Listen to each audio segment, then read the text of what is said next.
Hata siku ya kwanza ya juma, Mariamu Magdalene alikwenda kaburini alfajiri, kungali giza bado.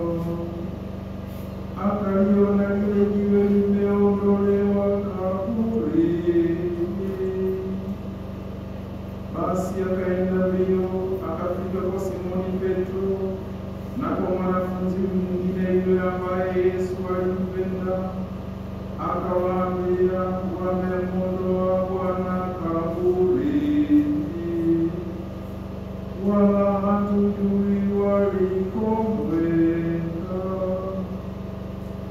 Basi Petro akatoka na yule mwanafunzi mwingine, wakashika njia kwenda kaburini.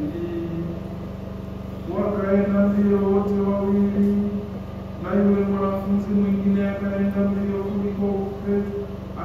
mbio upesi kuliko Petro, akawa wa kwanza wa kufika kaburini.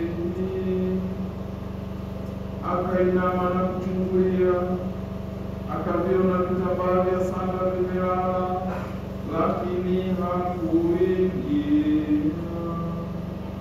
Basi akaja Simoni Petro akimfuata, akaingia ndani ya kaburi, akavitazama vitambaa vilivyolala na ile leso iliyokuwa kichwani peke yake. Haikulala pamoja na vitambaa, bali imezongwazongwa mbali mahali pa peke yake. Basi ndipo alipoingia naye yule mwanafunzi mwingine aliyekuwa wa kwanza wa kufika kaburini, akaona na kuamini, kwa maana hawajalifahamu bado andiko ya kwamba imempasa kufufuka. Neno la Bwana.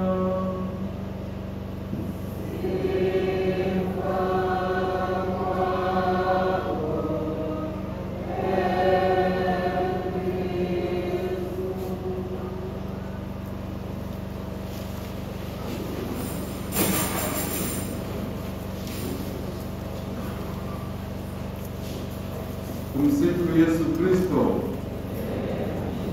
Ndugu zangu wapendwa katika Kristo, tuko katika adhimisho la misa takatifu tukimshangilia Kristo aliyefufuka, Kristo aliyeshinda dhambi na mauti.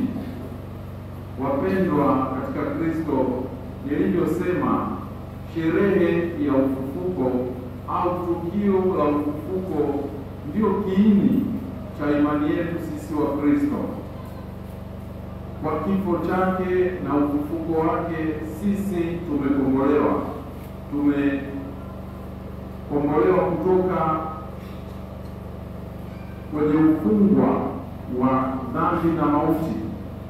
Sisi tumekuwa huru kwa mateso na kifo cha Bwana wetu Yesu Kristo. Ndugu zangu wapendwa katika Kristo, tulivyosikia katika somo la kwanza kutoka kitabu cha Matendo ya Mitume, Petro akiwa anawafundisha wapagani, watu ambao walikuwa hawana imani yoyote, anatoa muhtasari wa maisha ya Kristo. Anaanza kwanza kuzungumza tangu habari za Yohane Mbatizaji, namna ambavyo alifanya kazi yake Yohane Mbatizaji kama mtangulizi wa Bwana wetu Yesu Kristo na kumdhihirisha Yesu kwa watu. Lakini baadaye anazungumzia kazi zote ambazo Kristo alizifanya, kuwahubiria watu, kuwaponya wagonjwa na kadhalika. Tena baadaye anaongelea sasa namna ambavyo Kristo aliingia kwenye mateso. Hakueleweka kati ya Wayahudi wote, hivyo baadaye aliingia kwenye mateso, akauawa. Sasa baada ya kuuawa, siku ya tatu alifufuka. Petro sasa anawaambia hawa wasikilizaji wake kwamba wao ndio mashahidi wa matukio hayo yote. Hivi anashuhudia mbele yao hayo yote ambayo yalitukia. Wapendwa katika Kristo, Petro sasa anawaambia hawa wapagani wasioamini kwamba yeyote ambaye atamwamini Kristo atapata uzima wa milele. Wapendwa katika Kristo, pia kwenye somo la pili Paulo akiwaandikia Wakolosai anawaambia kwamba sasa wameuvaa utu mpya, wasiishi maisha yale yale kama ilivyokuwa zamani, wanatakiwa kubadilika, wamekuwa wapya. Basi hata sisi ambao tumekombolewa na Kristo hatupaswi kuishi maisha yasiyofaa, maisha ya zamani. Tunatakiwa kuuvua utu wa kale na kuuvaa utu mpya. Wapendwa katika Kristo, Injili ambayo tumetoka kuisikia hivi punde kutoka kwa Injili Yohana, Injili hii inasimulia na kuthibitisha tukio la ufufuko wa Bwana wetu Yesu Kristo. Tukio la Bwana wetu Yesu Kristo kufufuka, sio wote waliweza kulipokea. Walikuwepo wengine ambao hawakutaka kabisa kusikia wala kuelewa, na wapo ambao walijaribu kwa namna zote kulizima tukio hili lisiendelee kusikika.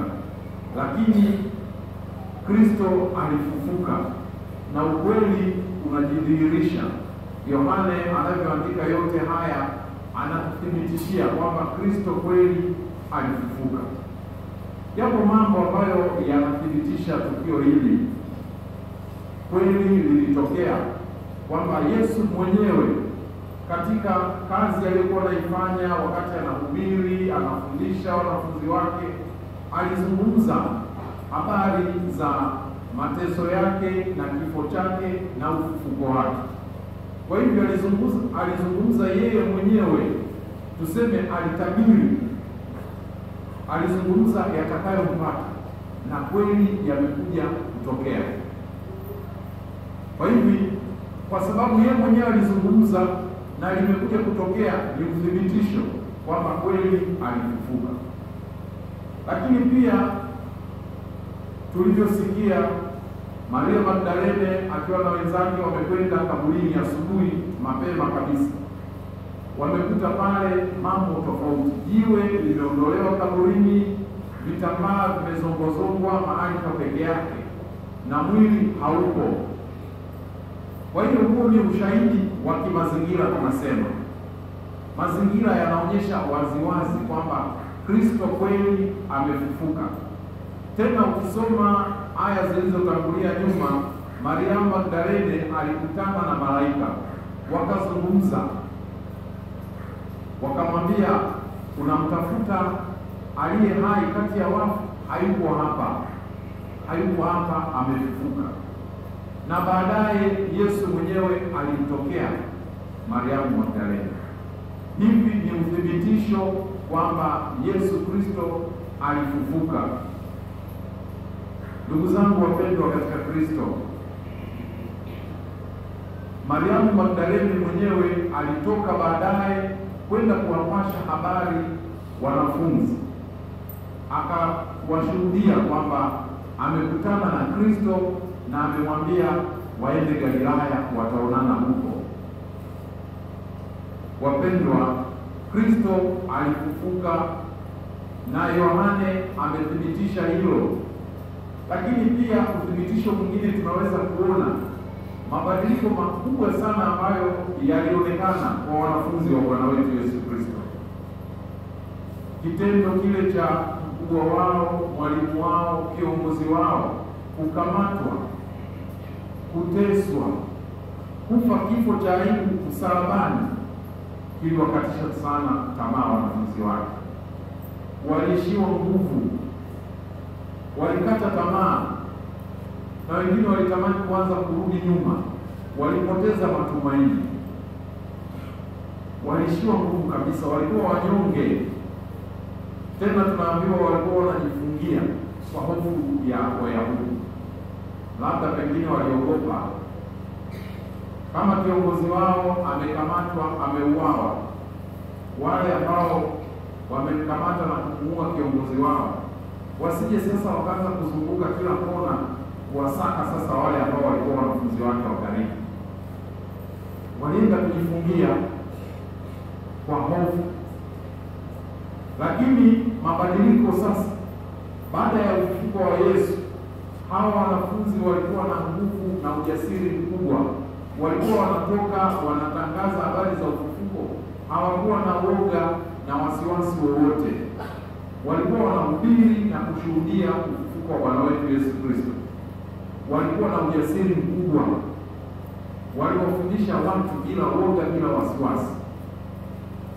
Ndugu zangu, ni uthibitisho kwamba Kristo amefufuka. Lakini ndugu zangu wapendwa, ingekuwa tukio hilo labda alikuwa la kweli, isingekuwa mpaka leo hii tunaendelea kuzungumzia. Lingekuwa lilipotea hivyo hivyo, lingekuwa lilififia lenyewe. Lakini tukio lilitokea, Kristo alifufuka kwa ajili ya kutukomboa sisi. Yohane anathibitisha hilo. Lakini pia sio Yohane tu ambaye injili yake tumeisikia hivi punde ikithibitisha tukio hili. Wainjili wote wanazungumzia habari za mateso, kifo na ufufuko wa Bwana wetu Yesu Kristo. Ndugu zangu wapendwa katika Kristo, alipozungumza Petro kwamba Kristo amewaambia sasa wao wamdhihirishe kwa mataifa, sisi ambao ni wanafunzi wake, sisi ambao ni wafuasi wa Bwana wetu Yesu Kristo, sasa tunatumwa, tunahimizwa kuwa mashahidi wa ufufuko. Hatuishii tu kubaki na mawazo kichwani kwamba Kristo amefufuka, Kristo ameshinda dhambi na mauti. Sisi sasa tunatumwa kuwa mashahidi wa ufufuko wa Bwana wetu Yesu Kristo. Tutakuwa mashahidi wa ufufuko wa Bwana wetu Yesu Kristo kwa maisha yetu. Maisha yetu ambayo yanamdhihirisha Kristo kwa watu wengine. Watu wengine wanatakiwa waipokee habari njema ya Bwana wetu Yesu Kristo. Habari ya wokovu ambayo imetufikia sisi, iwafikie kupitia maisha yetu sisi. Kama sisi tutaishi tofauti na hiki ambacho tunakiamini, hiki ambacho tunakishuhudia, halafu tutawaingiza wengine gizani. Sisi tunapaswa kuwa mwanga. Tumeupokea mwanga wa Kristo. Mwanga huu umeangaza mioyo yetu. Basi na sisi tuendelee kufikisha mwanga huo kwa watu wengine. Watu wengine kupitia sisi waweze kumwona Kristo, waweze kutambua Kristo, na wao pia waweze kupokea wokovu, zawadi kubwa ambayo Mungu ametupatia sisi wanadamu. Ndugu zangu wapendwa katika Kristo, tunayo haki ya kufurahi, tunayo haki ya kushangilia. Kristo ambaye aliteswa akauawa, leo hii amefufuka, ameshinda dhambi na mauti. Kwa hiyo na sisi tuko huru, na sisi tumerudishiwa hadhi yetu, tumefanywa kuwa wana wa Mungu tena. Wapendwa katika Kristo, tumwombe Mungu basi atujalie neema zake tunapoendelea kumshangilia Kristo ambaye amefufuka, Kristo ambaye ameshinda dhambi na mauti. Sisi wenyewe katika maisha yetu ya kila siku, mabadiliko yaonekane, mabadiliko yadhihirike, kila mmoja ndani ya nafsi yake, lakini katika familia zetu, katika jumuiya zetu, katika mitaa yetu na mahali pengine popote, tuwe mashahidi wa ufufuko. Kristo atupatie nguvu hiyo, tumshuhudie wakati wote, na ujumbe wake uendelee kuwafikia watu wote ulimwenguni. Tumsifu Yesu Kristo.